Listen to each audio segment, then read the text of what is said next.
Welcome to the latest edition of our series, Leadership Lessons in Troubled Times. These free online fireside chats are brought to you by the Schulich Executive Education Centre, or SEEK. My name is Robert Lynn, Associate Director at SEEK and moderator of today's session, Leadership Lessons from Medavie Blue Cross.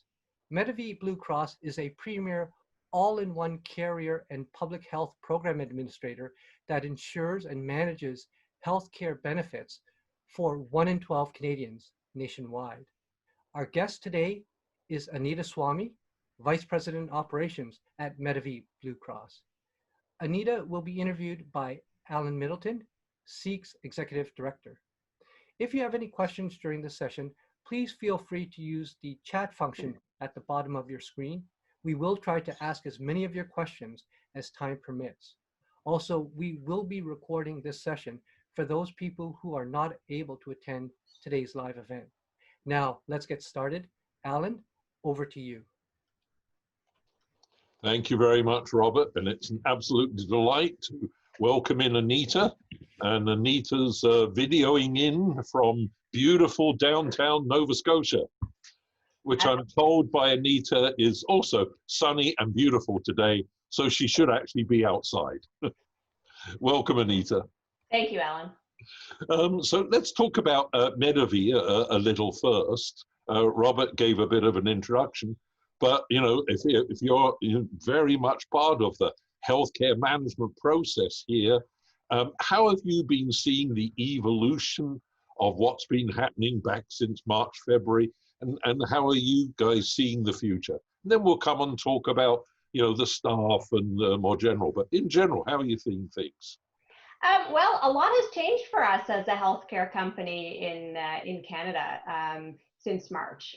We certainly, we had an outlook on what the year was going to look like, especially being a benefits provider for 1 in 12 Canadians. Then to look at what's happened over the past number of months with a number of practitioners closing their doors temporarily as part of emergency measures, as virtual care has started to emerge more in the market as a necessity as opposed to an option, as people are starting to adopt a little bit more on the digital side, a lot has changed, and as a result, we've been working diligently to make sure we're there for our customers' needs to meet them along the way.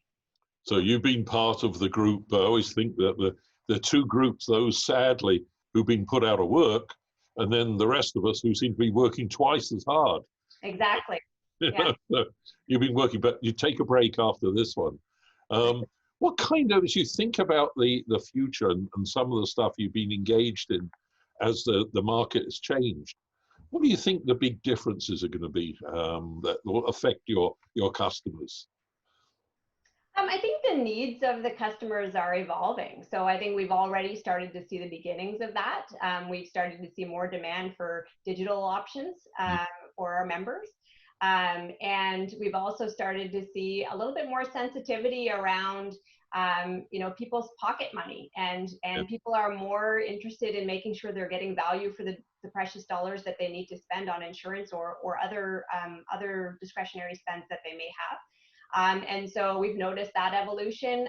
Also a reduction in the wanting of paper. So, we certainly have come a long way over the past 10 years in financial services organizations, but insurance tends to be a paper-based industry still. So we're now starting to see a shift there in the demand from the consumer market. And as a result, the way insurance companies will need to react to that. Has there been greater interest for you? Because, all this obviously has put healthcare, if not the top, certainly equal top in most people's lives and thinking about how they think about their future.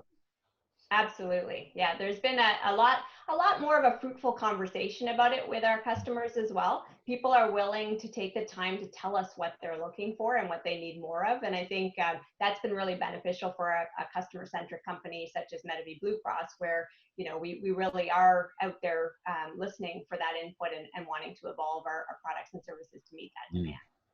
How's the online world going for you? I'm thinking both with your customers, but also with your own staff as we move through this era. And we all know this is not going to go away entirely. How many of us will be back in offices versus online? We're still going to be experimenting with, but How's your experience working online with both staff but also customers? It's going quite well, Alan. I think it's going better than even our expectations were. From a customer adoption point of view, I think the best thing we can do is help our customers understand how easy some of these tools actually are to use. There's always a fear when you're trying something new that's out of your normal process. So we've taken the time and the care to spend time with some of our members to help them get online and to feel more comfortable in that environment. From a staffing perspective, we have gone from, in my teams, less than 2% work from home full-time to a 99% full-time work from home shift in less than a week. And we've been in that mode for the past 4 months and will continue until at least September. So that has required us to start to get creative about how we connect with each other. And it's working well. But I think, as we move forward, we have determined that we will be in a different work environment, a more hybrid work environment going forward. And there's a lot more comfort in that. Whereas, probably 6 months ago, if you asked us, we would have said, no, our team members go into the office and that's how they create their social networks and that's how they get their best work done. I think we've now really opened our eyes to the value that the flexibility of being at home provides. Interesting. We've heard from some of our other interviews about how it's humanized people almost, because you see the cat or the dog walk across the screen, or the family members walk past.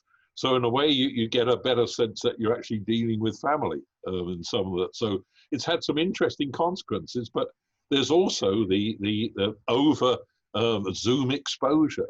So Yeah. how are you thinking about that for the future, for your leadership roles, in terms of getting that balance? I agree with you. It's going to be a blend, but how do we figure that out? Yeah, it's interesting. At Medavie Blue Cross, one of the things that we really did right when the pandemic hit was we started to, yes, talk about the impact to our customers, but right next to that, the impact to our employees. And I think that has made a really big difference for us, because it's allowed us to have open conversations with staff to say it's important to take time off, even though you may not be traveling as per your normal, customary interest. Or you may feel like, why take the time off now when I feel like I'm living through what I call Groundhog Day sometimes, where every day seems to be about the same, because you get up and you walk 5 steps to your home office. But we've really been encouraging the need to balance that, the need to look away from your computer periodically, go for a walk. Even myself, I take a meeting once a day, which I call a walk and talk meeting, where I'm talking and there's no computer, but I have earbuds in my ear connected to my phone, and I'm happy to chat while I huff and puff down the street. And it just allows a different environment, not looking at a computer, and still maintaining that leadership that's required in the moment and the accessibility. How's the intersection been with your frontline people going through this process? Because, for people, it's sort of normally in the office, but dealing day to day with the customers, with their tensions rising as well. And it's a hard balance to keep, to be thinking about their mental and physical health as well as getting the job done. Absolutely. It is a tough thing, because when this pandemic started, it impacted us all at the same time. So whether you were a leader or whether you were an employee or whether you were a customer, you were equally impacted in that moment. And so, we all do studies in leadership around the change management curve, and that it takes individuals a unique amount of time to go through that curve on their own pace. And so I think, what we saw is that not all of us had the same, duration to be able to get through our curve. And by the same token, we needed to kind of worry about those elements. I'll tell you, Alan, that I was amazed at just how strong our employees were for our customers, and how they were able to put aside the personal implications of what they were dealing with to be able to worry about our customers. And that doesn't mean that they didn't address them, because we were encouraging them to do that, but it was that they understood, and we had a very open conversation as a company to say, we'll worry about you as our employees, and we'll make sure that we start thinking about our wellness programs and how we can better support you from an ergonomics perspective in your new work environment. And we'll encourage you to take time off by offering no large meetings on Fridays, so that you can better balance that. And what we need from you is just your best self at work. So whatever that might look like. And I think, we were, as a leadership team, we were overthrown by just how much focus there was on employees wanting to care for the customers, because it was almost a welcome distraction to focus on the customer, rather than what may be running around, in your mind in terms of fears or concerns or just frustration. Are there things, as you reflect back, and obviously don't tell us the deep, dark, nasty secrets, but are there things you wish you'd done either faster or prepared for better, or have learned going forward through that process? Because it sounds like you managed the transition really well because of a good culture, but we can all learn little bits and pieces in there. So, what kind of things would you highlight of learning? Yeah. So I do think, I think if there were a couple of learnings, they would be that we were in the moment because we had to be when the pandemic first started. And I think, we let, in the first few weeks, we let the pandemic lead us. Yeah. And so, in hindsight, probably, the first few weeks, of course, would have been an adjustment, but probably after that, it was time for us to kind of pick up the reins and start leading the charge on what we were going to do. And I think, we came up with some great guiding principles on how we wanted to manage through the pandemic, but we did that further into it, probably in the mid to late April timeframe. And I think we probably could have backed that up a little bit. And I think the other thing we could have done is really probably had some of those open conversations about the needs of the employees a little bit earlier in the cycle. Yeah, yeah.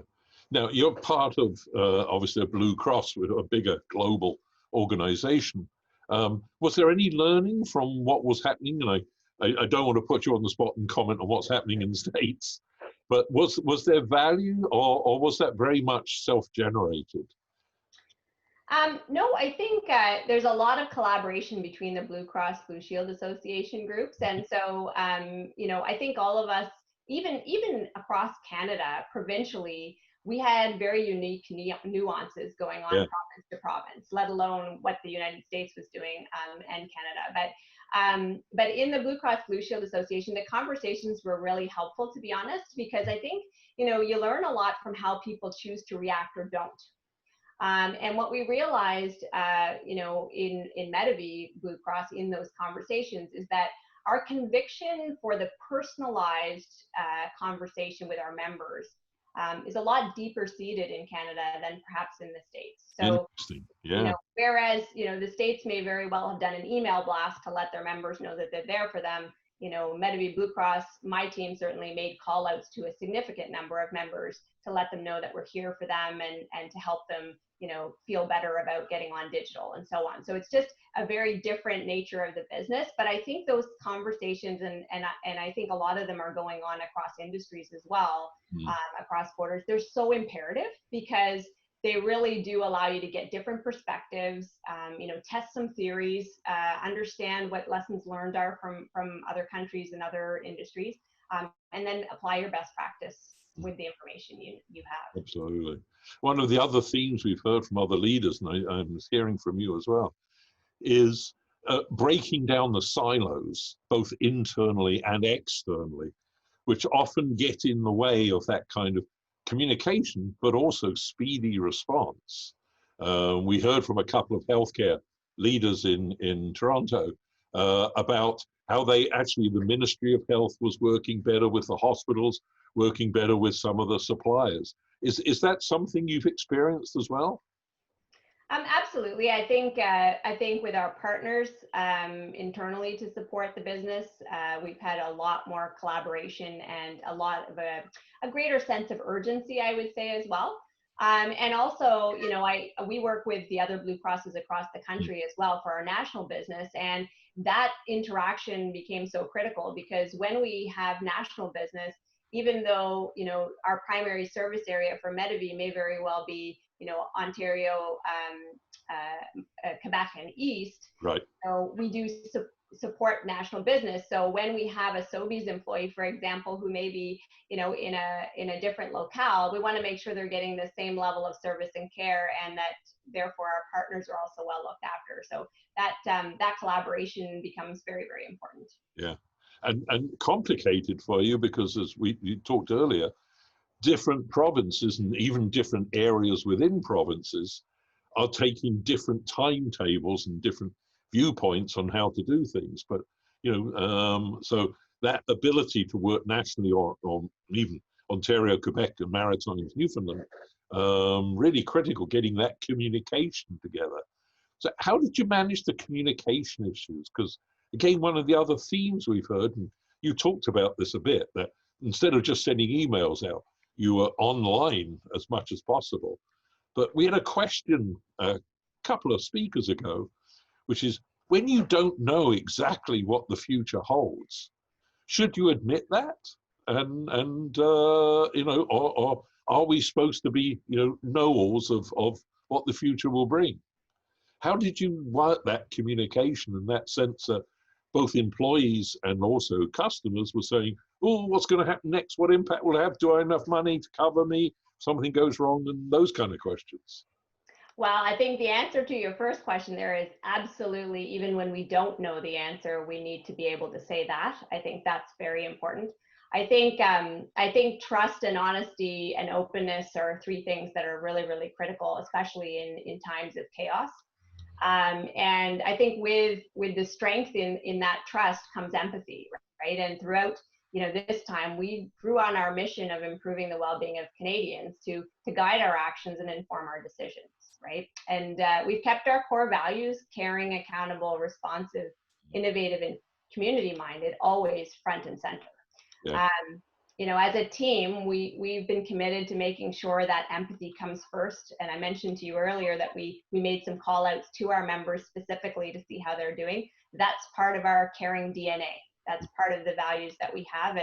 And so it just became a natural thing for us to say, you know, hey, if we're asking our own team members how they're doing today, why wouldn't we call some of our members and see how they're doing?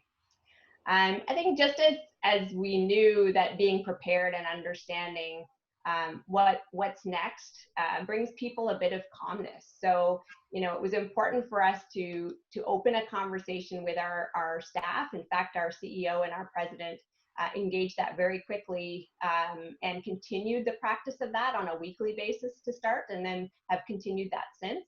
And those conversations were about giving the information that we knew to date, and more importantly, inviting questions from staff at all levels to ask or convey a comment, so that we can continue to listen and learn from our own team members. Mm-hmm. Mm-hmm. And I think, you know, we also focused on providing greater flexibility to our employees and offering them more options, because recognizing that everyone was now in your home space at the same time, you know, working an 8 to 4 or a 9 to 5 shift may not actually work very well with your home situation. And so, you know, we offered people, you know, utmost flexibility. They were allowed to, you know, we have some people who are working really early in the morning so that they could spend the day homeschooling when the schools were open. We had other people who, you know, would choose to work quite late in the day. And as long as the roles allowed that flexibility, we certainly gave people, we had some people who asked for a certain number of days off to be able to support being at home. So we wanted to make sure that people had as much flexibility as they could. And that flexibility translated to our customers too, in that, you know, we really offered them opportunities to quickly switch to online support, whether it be our members or our advisors or consultants. And we started providing regular updates and set up a COVID-19 focused website to be able to continually, you know, inform them of anything new. And we provided financial relief for small and medium-sized businesses so that we could, bridge that period of economic disruption that they were facing. Mm-hmm. And the other thing I thought, Alan, that really kind of spoke to that communications piece also was, it's the earlier investments that we were already making in technology that allowed us to make that switch so quickly and be able to feel comfortable in it. So I do think there's a lot to be said in terms of companies who are embarking on digital transformation, to just kind of remember that at each stage we have assets that we can leverage. We may not have planned to leverage them in the ways that we had to during the pandemic, but those investments, they paid off, in exponents for us in order to be able to get up and running and more so be stable and comfortable. So yeah, so lots there in terms of not only the customer but also the employee. Can we sustain this for the future? I mean, one of the issues, the cynic might say, really impressed, and everybody's saying the same thing, more communication, more personal, more human, more flexible. If the crisis goes away at some point in time, and let's hope the crisis caters down, are we going to go backwards, or do you think we'll build on what we've got? How would you see that? Because you're in a key leadership role in this. Yeah, I don't think there's any going back. I think, what's not fully clear just yet is what that future will look like. But I do think a lot of our thoughts around technology and the use of technology have changed.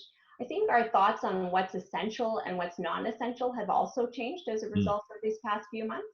And I also think our personal circumstances will change. And so I do believe that there's a forward, not a backwards, that's going to occur from this.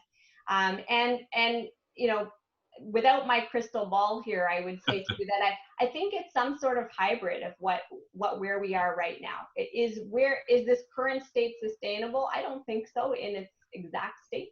But I do think, there's a lot more, enhancement we can make to how we are operating today to be able to make things, easier to do business with and be able to support our customers as their needs evolve as well.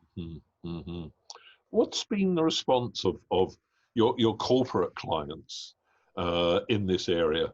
Have they been asking for more products and services or more technology or different things going through this? I think virtual care has become a lot more prevalent. I wondered about that, yeah. Yeah. So we had just launched Connected Care not too long before the pandemic, and part of that was online doctors. And so, that was something that certainly we saw a huge increase in of the usage, as well as the questions around, is this something that employers in Canada can offer to their members as a benefit? So a lot more dialogue around that. I think also people are a lot more mindful about, wanting to move away from some of the traditional claim submission channels that they would have used before. So there's a lot more thinking around, how do we, how do we make that shift to online submissions and claims? So there's a lot more appetite to have those discussions today, whereas I think a lot of those conversations would have been closed quite early on in the discussion before, whereas now there's more of a wanting to discuss it further.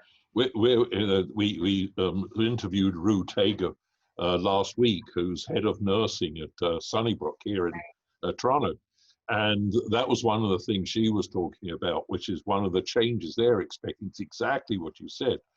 Less getting people into institutions and more using technology to help people look after themselves and, under supervision.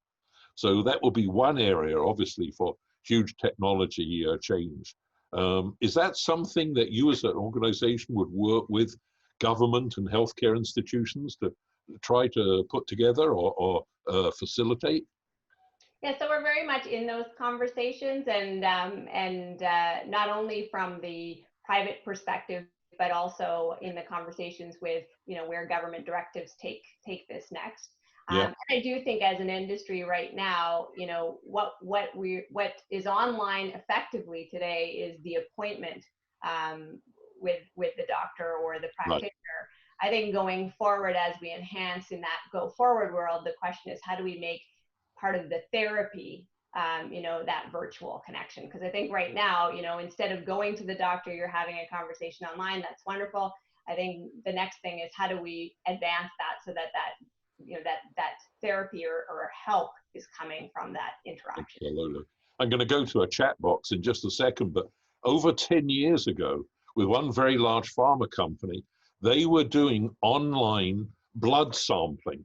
They would issue kits delivered by Canada Post, one for the family, one for the individual.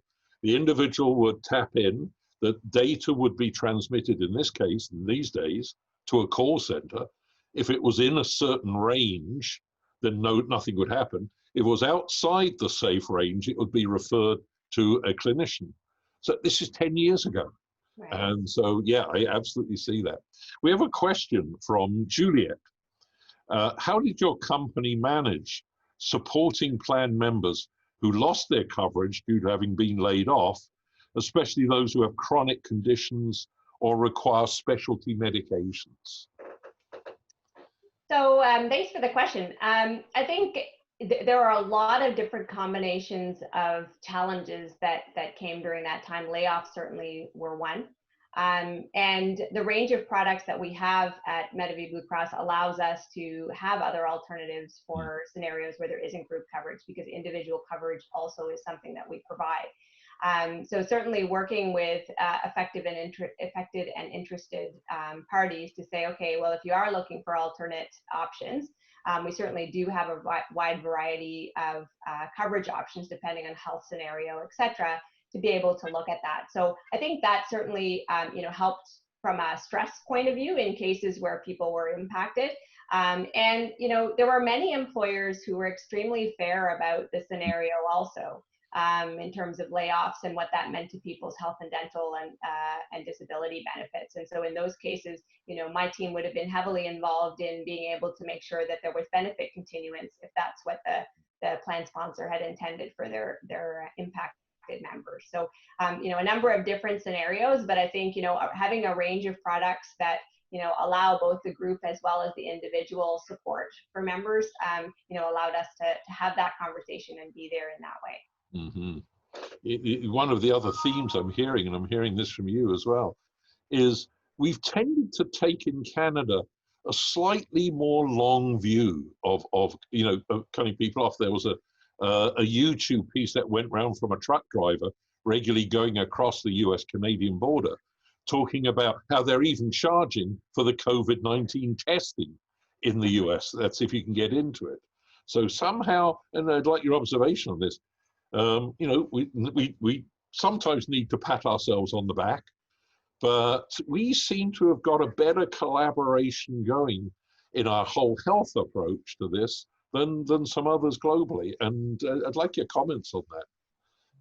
I think it has been a very collaborative discussion, and the government certainly has been at the forefront of that conversation in terms of hearing Canadians' challenges and being able to, take the right action from a provincial perspective to make sure that we're supporting, as well as federal. Yep. So I do think that certainly has weighed into it. And we've had a number of those types of discussions that the insurance industry has been involved in over the past few months. Things like, what to do when your travel carrier decides that they're not going to give cash reimbursement for a canceled trip and they're going to give, a certificate instead. And how are we going to handle that from an insurance perspective? There's also been, during the pandemic, the conversation about, how much prescription drugs you can take at one time in order to make sure that we manage the supply chain well in terms of critical drugs that are necessary, medically necessary for people. So, in those conversations where, from a customer's perspective, they look at it and say, oh my goodness, I can only have 30 days supply and I really would rather have 90 days supply. From a broader perspective, the country certainly has looked at it and said, okay, well, that may be true, but we don't know how long this is going to last, and we need to make sure that we're being really proactive about it. So I think, there's been a lot of action from a Canadian point of view to just make sure that we're, listening and learning. Not to suggest that we haven't made mistakes. I'm sure we've made many of them. But that, what we're doing is taking the information that we have today and making the decisions that we can based on that information. So. Excellent. Anita, we're running to the end of our time, so I just want to throw you a general question. You've been so powerful in the leadership role in this with your organization. What 3 or 4 tips would you pass on to other leaders at every level in an organization to look for as the experience out of this, and as you look forward to the future, to the next normal, new normal, whatever we're going to call the next stage? Sure. I think, first of all, even in the pandemic situation or a crisis situation, I think, probably the biggest lesson for me is, always start with a plan. That plan may change 100 times between, today and tomorrow in a crisis situation, but it's important to have that plan because it gives clarity. And it allows you to communicate a lot more clearly and honestly about what you know to be next and what you don't know. I think, always, know your stakeholders and make sure you've got all of them. That was another thing for me in terms of making sure that, we were worrying about our customers because that was the first thing top of mind, but we needn't forget the engagement of our employees and we needn't forget our partners. So just really kind of stopping and making sure that we've got everybody covered and that we've reached out and we continue to collaborate with those groups. I mentioned it earlier, communication and collaboration are imperatives. I think, over the past number of months, we've probably spent 90% of our efforts on communicating at some level or another. And I think that is the difference between, living in chaos or creating clarity and calmness. So, I think that proved well for us. And I think the other thing is,